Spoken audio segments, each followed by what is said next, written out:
talked about the miniseries on Netflix entitled Self-Made, which is inspired by the life of Madam C.J. Walker. Now, I've talked about Madam C.J. Walker a number of times. I deal with her in my lecture series, Great African Women, the History of the Mothers of Civilization. And this past week I went through and watched it twice, okay, because I've been so busy. And I have Netflix, but I hadn't even watched Netflix in about a week, at least here at home. I haven't even watched it, so I renewed my subscription because I only watch Netflix about once a month, right? When I first heard about this series, I was excited because the story of Madam C.J. Walker really needs to be told. For us to see the factory that she had and the system, the sales system that she created, and hiring thousands of African American women to sell her products, and these women learn about business, they learn about sales. Most of them made more money than their husbands. Okay, so we need to really see something like this. And what's important to understand is that this is 45, 50 years after slavery ends. Okay, even less than that, because it starts out in 1908. 1915 was the 50th year anniversary of the Civil War ending and the 13th Amendment. So we're talking about in less than 50 years, you're going to have a Madam C.J. Walker. You're going to have an Annie Turnbull Malone. Annie Turnbull Malone is the real person who the fictitious character of Addie Monroe was patterned after. Okay, so let's look at we're going to look at two things. One, I have about 4 pages of notes I took on this, on the series. Two, let's look at this article from OprahMag.com because they interviewed A'Lelia Bundles. A'Lelia Bundles is the great-great-granddaughter of great-great-great-granddaughter of Madam C.J. Walker. And she wrote the biography on her own ground, And the series is loosely based on that biography also. Okay. Now, at one point, Halle Berry was supposed to play the role of Madam C.J. Walker. And it ended up being Octavia Spencer. Okay, Octavia Spencer did a great job. But let's see here. Before the Bundles was interviewed by Oprah Mag, and I think she's talking, who is she talking about here? So Halle Berry was once suggested to play the role of Madam C.J. Walker. This is just one detail that A'Lelia Bundles, biographer, journalist, and Madam C.J. Walker's great-great-great-great-granddaughter reveals when discussing her 50-year journey of bringing her descendants' story to the small screen. Now, before Self-Made, Walker's life was nearly made into a TV miniseries in the 1980s, backed by Roots author Alex Haley before his death. But after bouncing to several producers, directors, and studios like Columbia TriStar and HBO, the project always hit a roadblock.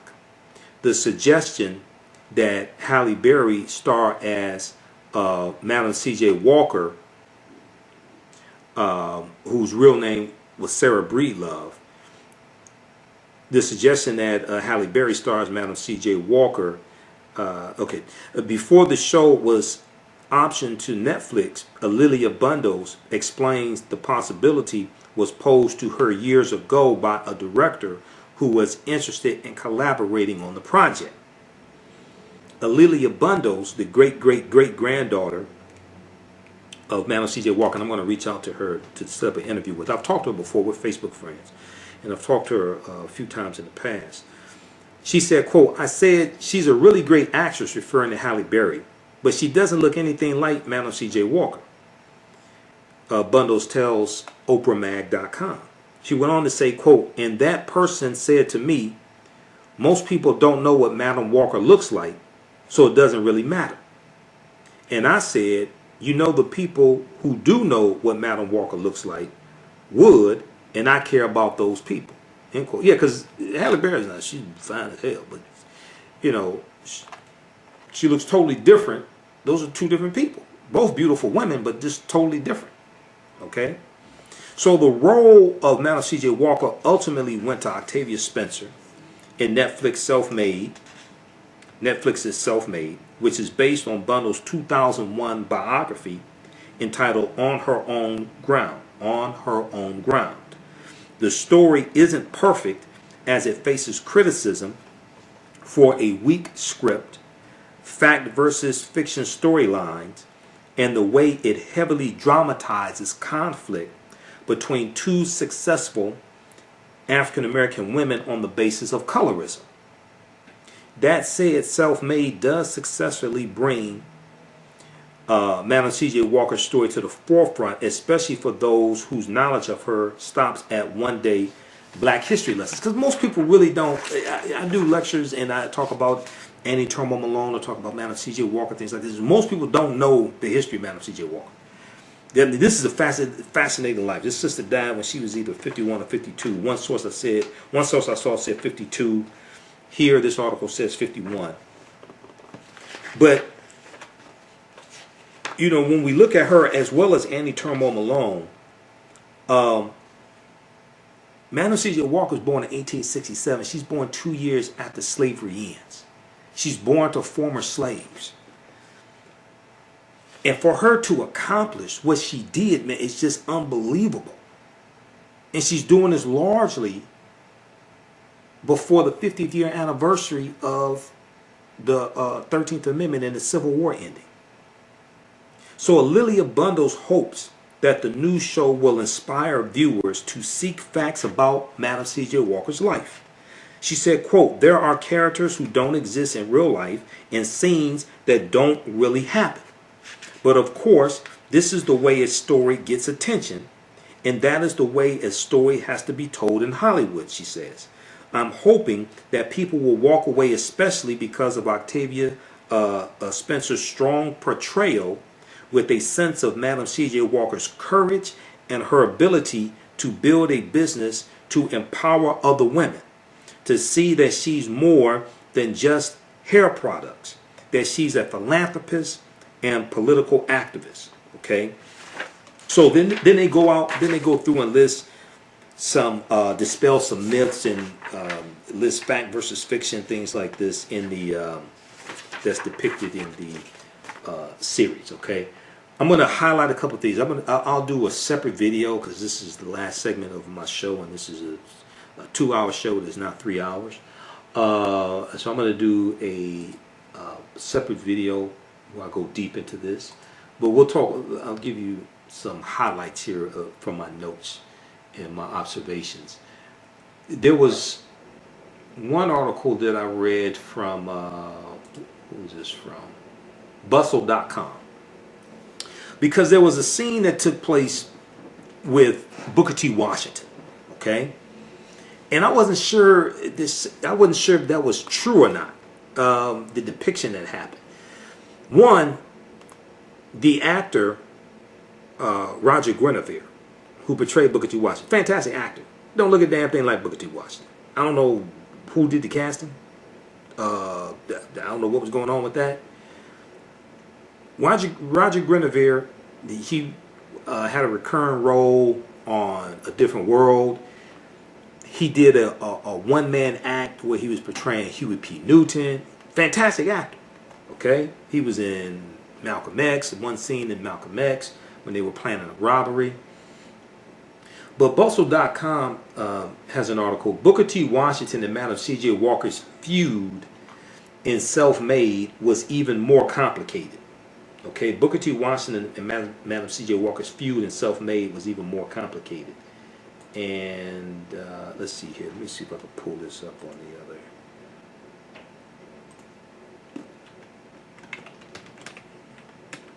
Let me pull this up on the other computer here. So oftentimes what happens is, well, let me back up. First of all, this is inspired by the life of Madam C.J. Walker. When you look at it from Netflix, it doesn't say, and largely it doesn't say based on a true story. It's inspired by the life of Madam C.J. Walker. When you see a movie or a miniseries that says inspired by something, that means that the depictions that you see are loosely based on the truth. If it says based on a true story, the depiction that you see is more accurate, but there's still going to be some fiction in there. I'm telling you right now, because it's Hollywood. There's still going to be some fiction in there. But if you see inspired by such and such, inspired by the book, that means it's loosely based on it. Okay? Which means there's going to be more fiction in it.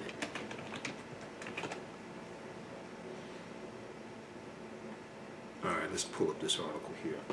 Okay, so this is from March 20th, 2020. Booker T. Washington and Madam C.J. Walker's feud in Self-Made was even more complicated.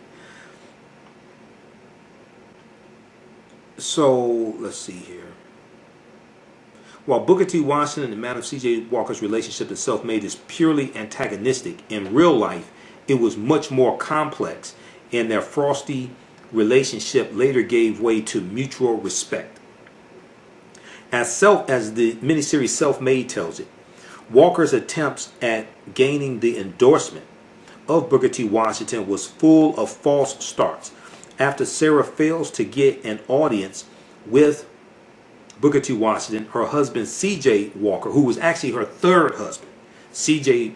Charles Joseph Walker. This is where she gets the moniker Madam C.J. Walker from. That's from his name, Charles Joseph Walker, portrayed by Blair Underwood. Blair Underwood did a good job. He's a fantastic actor.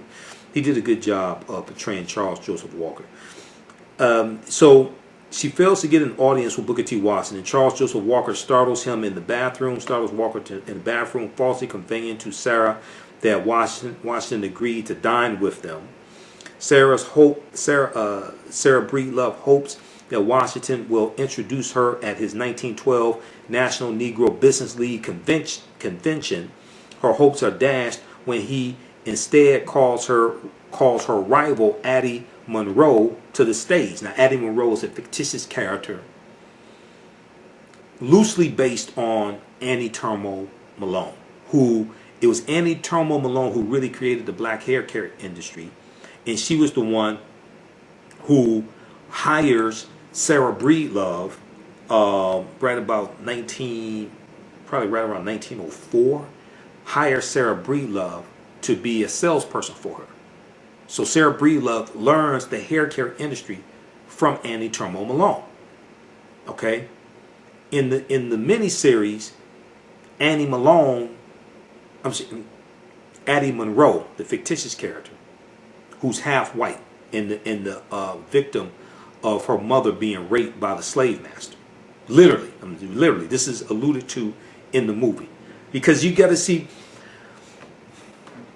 Because the movie opens up in 1908 in St. Louis. So you still have former slaves who are still alive. Booker T. Washington doesn't die till 1915. He's a former slave. Harriet Tubman's still alive. She doesn't die till 1913. You have former slaves who are alive going into the 1940s. So slavery is a backdrop. Slavery, the legacy of slavery, former slaves, that is a subtext in this whole story. So Addie Monroe refuses to hire Sarah Breedlove as a salesperson because she says you don't have the right look. She's saying you're too dark, because her saleswomen are basically very light skinned and a lot of them half white. Okay.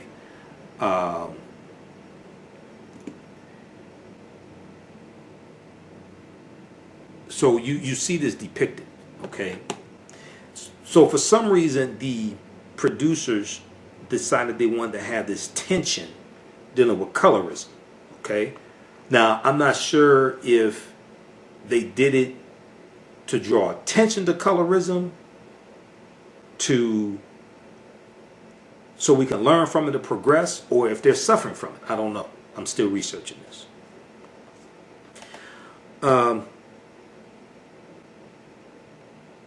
So let me just okay, let's go back to this here.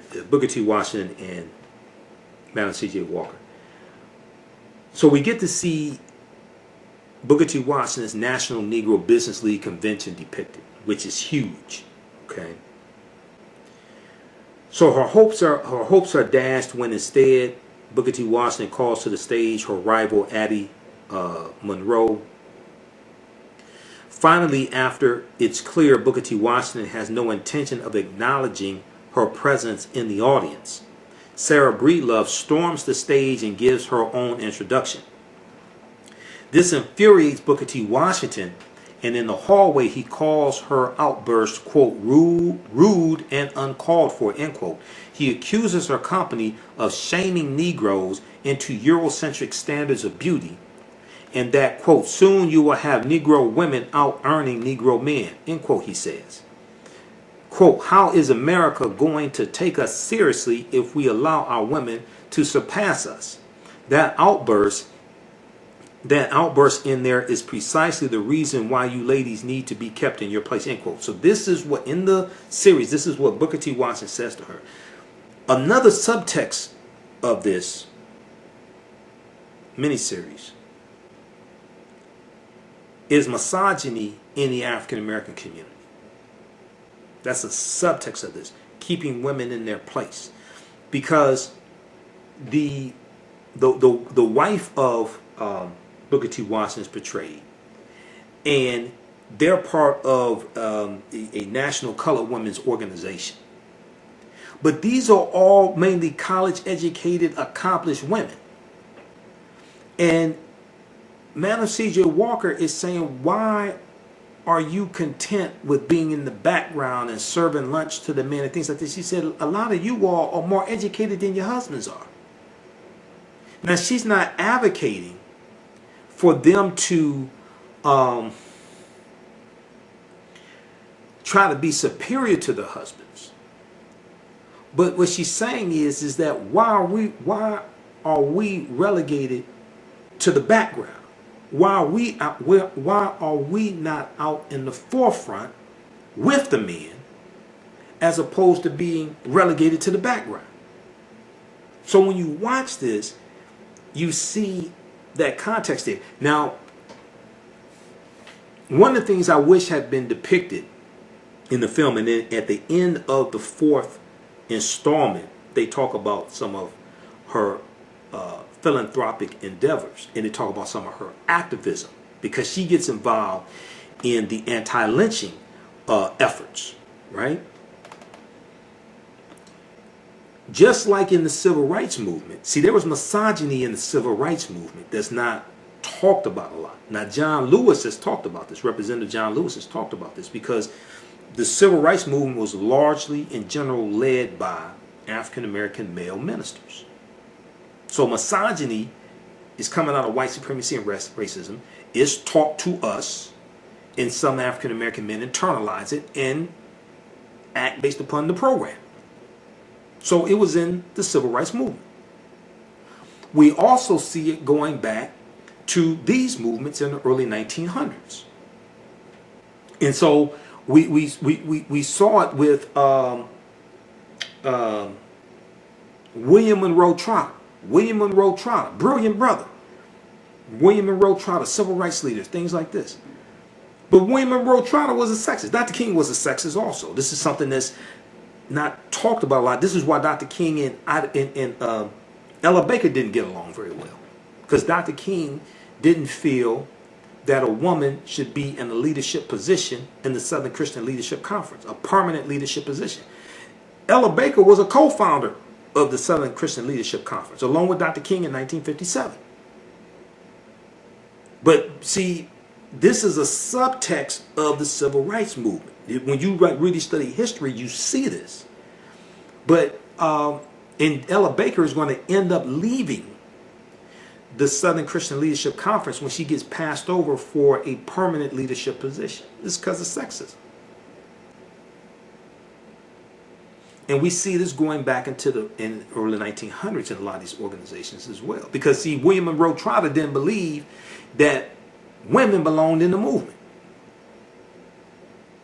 So I don't think he got along too well with Ida B. Wells, because they were both in the Afro-American Afro-American Council together. This is before the Niagara Movement. Niagara Movement comes along in 1905. Before the Niagara Movement, you had the Afro-American Council created in 1898 by T. Thomas Fortune and Bishop Alexander Walters. And Dr. W.B. Du Bois, Ida B. Wells, Booker T. Washington, they're all members of the Afro-American Council. It's called Afro-American because the term Afro-American goes back to the 1830s. They ain't starting in the 1960s, like some people believe. That goes back to the 1830s. Just like the Afro-American newspaper, that goes back to about 1882 in Baltimore, still exists today. Okay? So when you like study these different dynamics and nuances of these different movements, right? You start seeing this subcontext. All right, so let's continue here. So Booker T. Washington in the series chastises Madam C.J. Walker. So Self-Made is based on her own ground by Madam C.J. Walker's great-great-granddaughter, Lydia Bundles. Now, in the piece from Oprah.com, it said great-great-great-granddaughter. I think she's the great-great-great-granddaughter. Now, just for the sake of accuracy, and at the end of the series they say this, Lilia Bundles is not a blood relative to Madam C.J. Walker. Lilia Bundles is, since they put it in here, since they put it in at the end of episode 4, I'm going to say it. Okay, this is not by any means an attack or anything like that. It's just stating facts because they stated it at the end of the series. Lilia Walker was the daughter of Madam C.J. Walker. She was the daughter from Madam C.J. Walker's, was it her second husband or first husband? One of them. She was married 3 times. But I think it was her first husband. But anyway,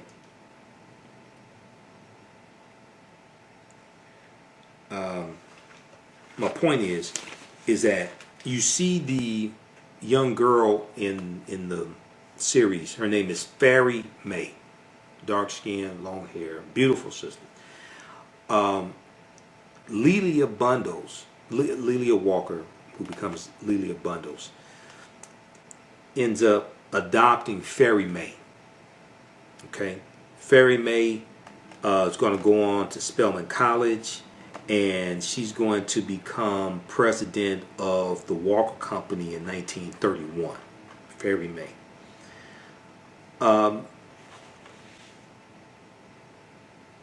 Fairy May marries twice and has 2 children, and she's going to have 3 grandchildren. Lilia Bundles, who wrote the book On Her Own Ground, is one of Fairy May's 3 grandchildren. Okay, so at the end of the 4th installment, and they're laying out some history about Madam C.J. Walker, things like this, that's talked about.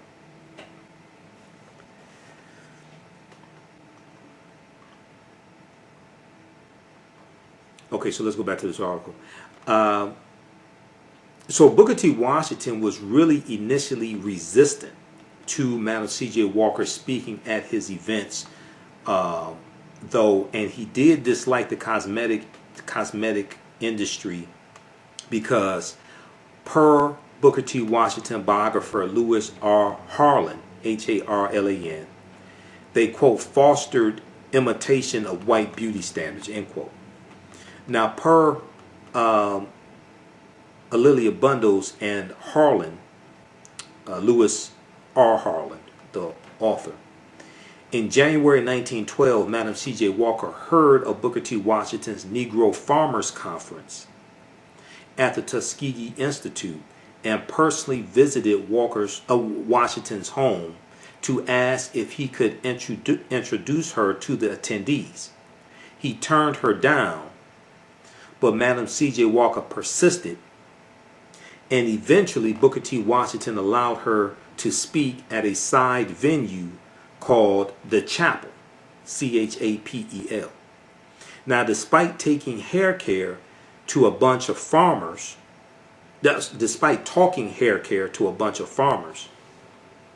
A'Lelia Bundles wrote that the reaction was sufficiently positive that Booker T. Washington allowed her to market her products for the rest of the conference. Madam C.J. Walker expressed gratitude and even made a small donation to the school. Now, despite this positive interaction, Booker T. Washington was strangely non-committal when Madam C.J. Walker asked him later that year if she could then speak at his National Negro Business League convention. Okay? That's the one that you see depicted in Self-Made. The convention that you see depicted in Self-Made. That's the National Negro Business League. That was founded right around 1900 by Booker T. Washington. The Colored Merchants Association, which was a cooperative, and it was a cooperative to help African American grocery store owners better market their grocery stores to compete against the rise of the chain stores, the AMPs and the Kresge's, things like this. That comes about 1927, the Colored Merchants Association. Okay, if you read the book Collective Courage by Dr. Jessica Gordon Nimhard, who I've interviewed in the past, this book deals with our deep, rich history of cooperative economics, the cooperatives, the co-ops. Okay, we have a deep, rich history that most people don't know dealing with that. And the co-ops were our strength because this is operating based upon principles we brought with us from Africa, principles of the cooperatives. And to have a successful cooperative, you have to cooperate. So when we have a breakdown and eradication of the cooperatives, that helps to break down the cooperation.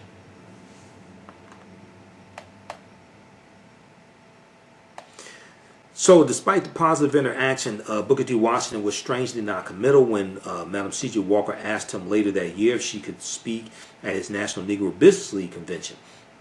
When her friend George Knox, K-N-O-X, George Knox, stood up in the audience to ask if the audience would hear Madam C.J. Walker's remarkable story during a Q&A session, Booker T. Washington icily dismissed him by calling on another attendee.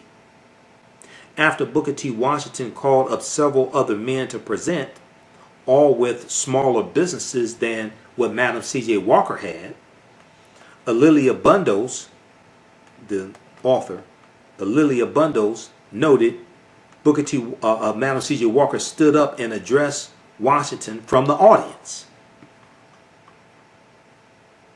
Quote, "Surely you are not going to shut the door in my face," end quote, she said. "I feel that I am in a business that is a credit to the womanhood of our race.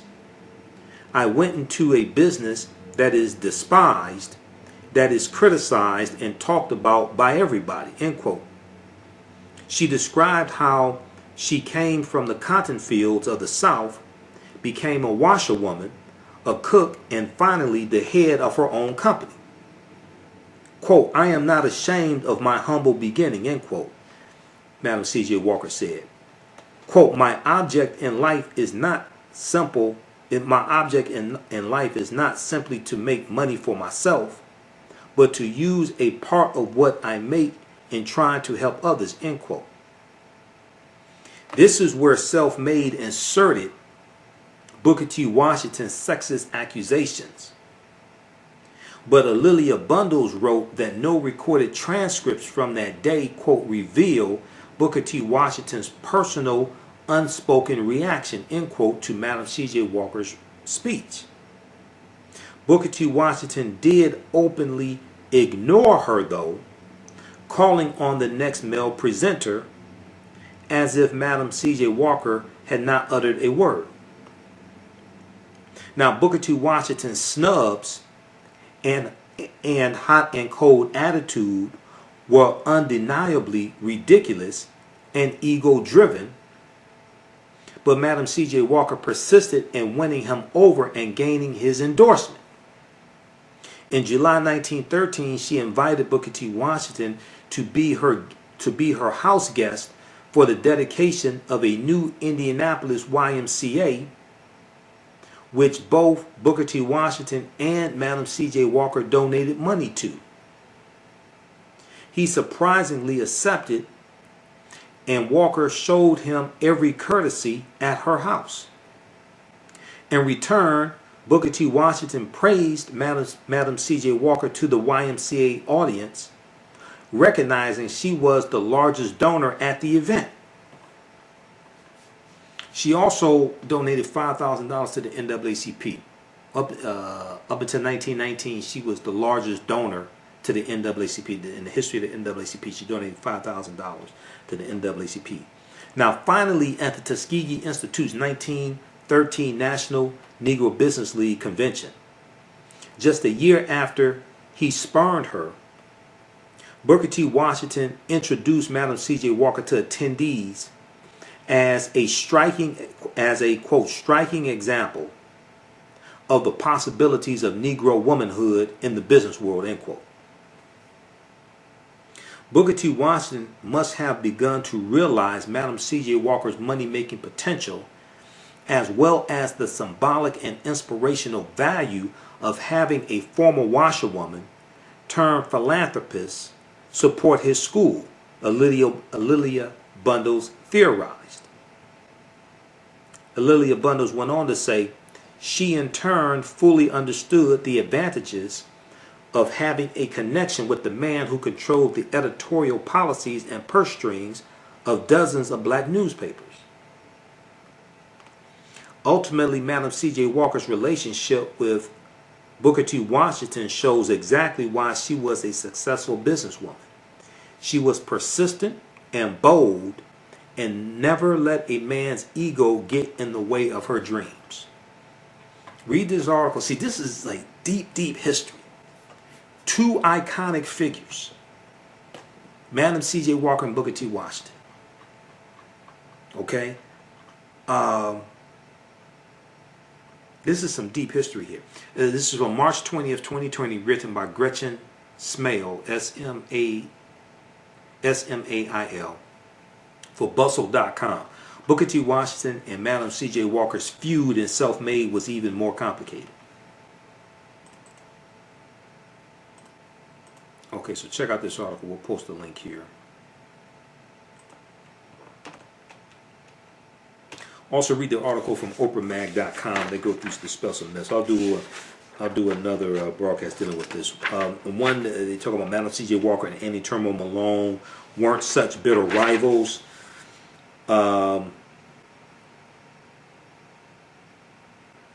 Malone was a pioneer in the African-American hair care industry, and her successes were extremely underscored in the series. She also was not a light-skinned black woman, even though much of her and Walker's feud in the show was based upon their differing skin tones, a storyline that many felt was unnecessary.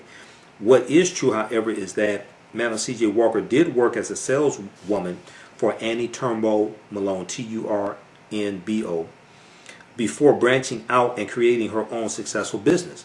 But that connection did not drive either woman's success. For example, Annie Turnbull Malone definitely did not follow Madam C.J. Walker across the country in an effort to stifle her business, as depicted in the series. A'Lelia Bundles says, quote, they were competitors, but for me that competition is not the centerpiece of Madam Walker's life. I think it becomes the centerpiece of Self-Made in order to create tension.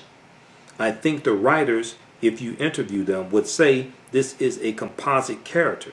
It's not necessarily Annie Malone.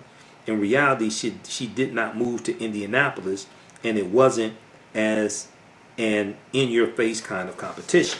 Okay, so it's loosely based on Annie Turmo Malone, but it's not 100% based. There's a lot of fiction interwoven into this series. The other thing that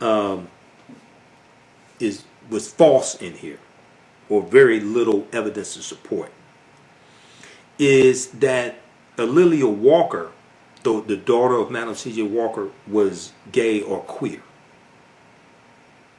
She and her daughter disagreed over Lilia's love life, but it's not what you think. So in the show, in the series, Walker is frustrated that her daughter Lilia, played by Tiffany Haddish. Now, Tiffany Haddish did a great job. In general, I like Tiffany Haddish. It's good to see her play a role where she's not doing a whole bunch of cussing and just being vulgar and just acting stupid, things like this.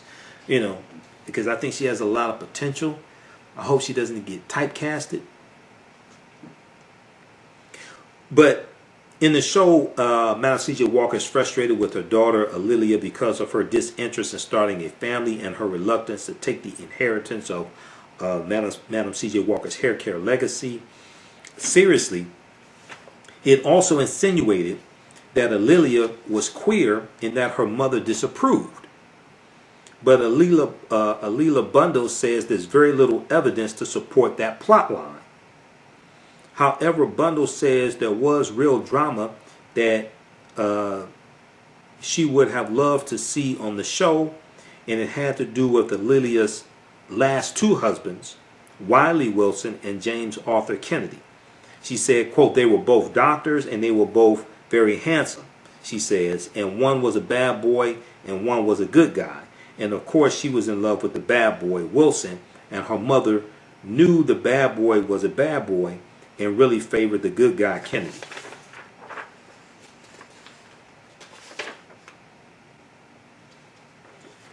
All right, let's see here.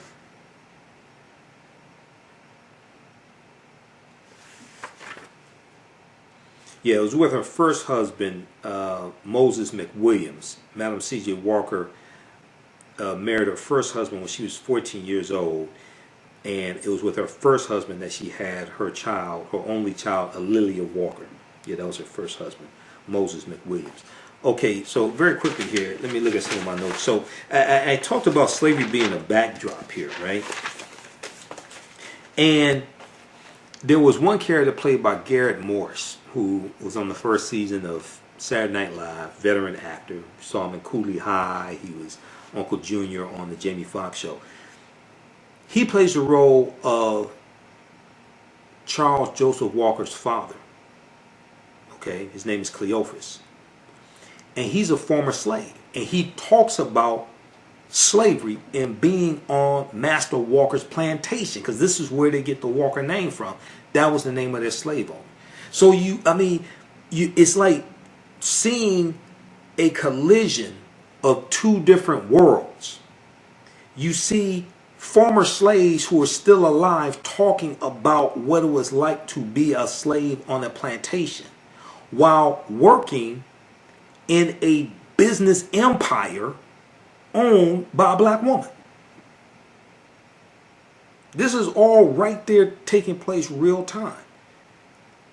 And it appears, because I went and looked at Charles Joseph Walker's bio, he was born in 1851, so it appears he was a former slave also, because there was a scene where Cleophas, played by Garrett Morris, asked him, do you remember Master Walker? And he told him, well, you were probably too young to remember Master Walker. But he talks about being on the plantation, and he said there was a scene where he said that Cleophas said to Charles, his son, you keep calling this our business, meaning you and Sarah Breedlove. She keeps calling it her business. And he said, you remember Master Walker? He said, you were too young to remember Master Walker. He said, on the plantation, Master Walker kept talking about our crops and our this and all that, when really he meant it was his. And he told his son something to the effect of, you have to make your own money. Okay, he said and he told him, don't make your money the same place where you get your honey. Right? But you have this dynamic where you have former slaves still alive, and at the same time you have a black business empire that exists. Now, the fictitious character of Addie Monroe, her mother's a former slave. Her mother was raped. It's alluded to in the series. Her mother was raped by the slave master, and she said, and there's a scene. She's talking to her mother on the telephone, and her mother talks about how her daughter it has light skin and good hair, and she says the master cursed me with the daughter. But she says something to the effect, you're going to be all right because you have light skin and good hair, things like this. So we see slavery as a subtext in this series and the legacy of slavery. Okay? Let's see here. So Cleophas was a former slave. He talks to Charles Joseph Walker. We see door-to-door selling depicted. Sarah wanted to create a company she could pass on to her daughter, create a legacy. Lelia said, hair is your dream, but not mine. Her daughter said, hair is your dream, but not my dream. Sarah said, don't gamble your future away on a man. Make your own money. Lelia was a college graduate. So we see, Madam C.J. Walker was born in 1867. She was born 2 years after slavery ends. She was a washerwoman and a cook. But she was able to send her daughter to college. And she's able to create a business empire. And she was born 2 years after slavery ended. I mean, this is just an amazing story. So early on, when she starts her business, things move slowly. Her husband CJ gave her 2 weeks to turn things around. And CJ, as the pig, now CJ is going to end up cheating on her. The woman he cheats with her, the woman he cheats with on Madam C.J. Walker. She was a real woman. That was her name. Her name was Dora, I think it was. And they're going to end up getting married. He divorces her. And one source said 1910. I think maybe it went to court in 1910 and there was a delay. But another source I see 1912. Maybe it wasn't finalized in 1912. Okay. But he's going to end up marrying Dora, who he cheated with. They're going to start a type of Walker hair company, and Dora's going to try to pass herself off as Madam C.J. Walker, because the C.J. Walker comes from Charles Joseph Walker. Okay, but that's short-lived. That's not successful at all.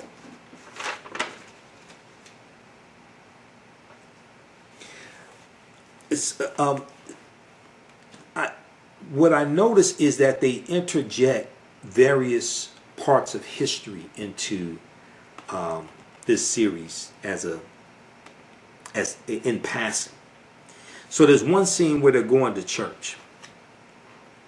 Well, actually, before that scene, they're sitting around, and it looks like it's a telegram, and it's printing out on a piece of paper. So they must not have radios, because they're reading the teletype, and it's about the Jack Johnson fight that's taking place.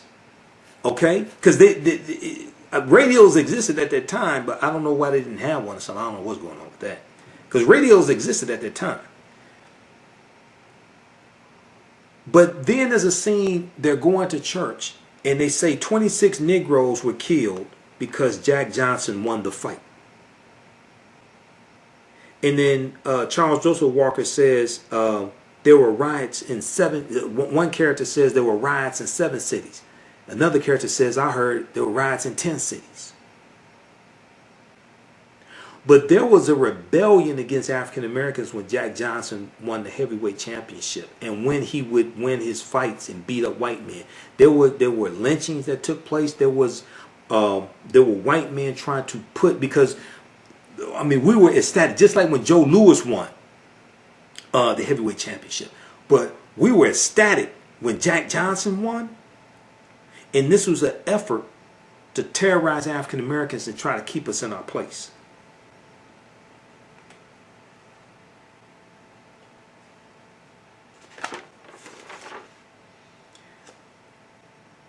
Okay, let's see here. Okay, so that's enough for now. We'll wrap it up there. I'll do another broadcast. We'll go deep into this because I have 4 pages of notes.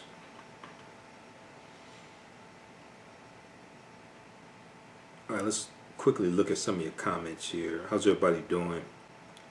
This is part 2 of the African History Network show because my Zoom broadcast was interrupted for the first part. So I was giving some comments about the series on Netflix, Self-Made. I saw the entire thing, watched it twice. So even though there's some fiction in it and things like this, I think overall it's good for people to see it. There's so many different aspects of this and so much history incorporated into this that we then need to go research and teach to our children. Okay?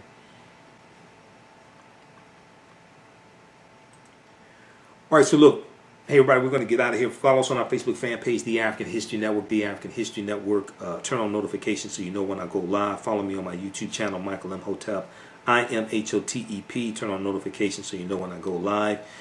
All of my DVD lectures are available at our website, AfricanHistoryNetwork.com, AfricanHistoryNetwork.com. Also, if you want to donate to the African History Network, you can do it through Cash App, $ the AHN Show through Cash App, $ the AHN Show through Cash App, or through PayPal, paypal.me/the AHN Show, paypal.me/the AHN Show. If you want to advertise with the African History Network, email us at customerservice@AfricanHistoryNetwork.com, customerservice@AfricanHistoryNetwork.com. And we're on every Sunday, 9 p.m. to 11 p.m. Eastern Standard Time on 9:10 a.m. the Superstation, WFDF in Detroit. We broadcast all over the country. So remember, at the African History Network, we focus on educating, empowering, and inspiring people of African descent throughout the diaspora and around the world. Because right now, it's corrects wrong behavior. What you do for yourself, what you do to yourself, and what you allow other people to do to you and get away with is based upon what you think about yourself. What you think about yourself is based upon what you have been taught about yourself. What you've been taught about yourself is based upon everything you've read, heard, and seen about yourself. So when you control the radius of a man's thoughts, you can control the circumference of his actions, because the mind can't do or teach what it doesn't know. Right now, it's correct wrong behavior. It's not over till we win. Wakanda forever. I'll talk to you next week. Peace.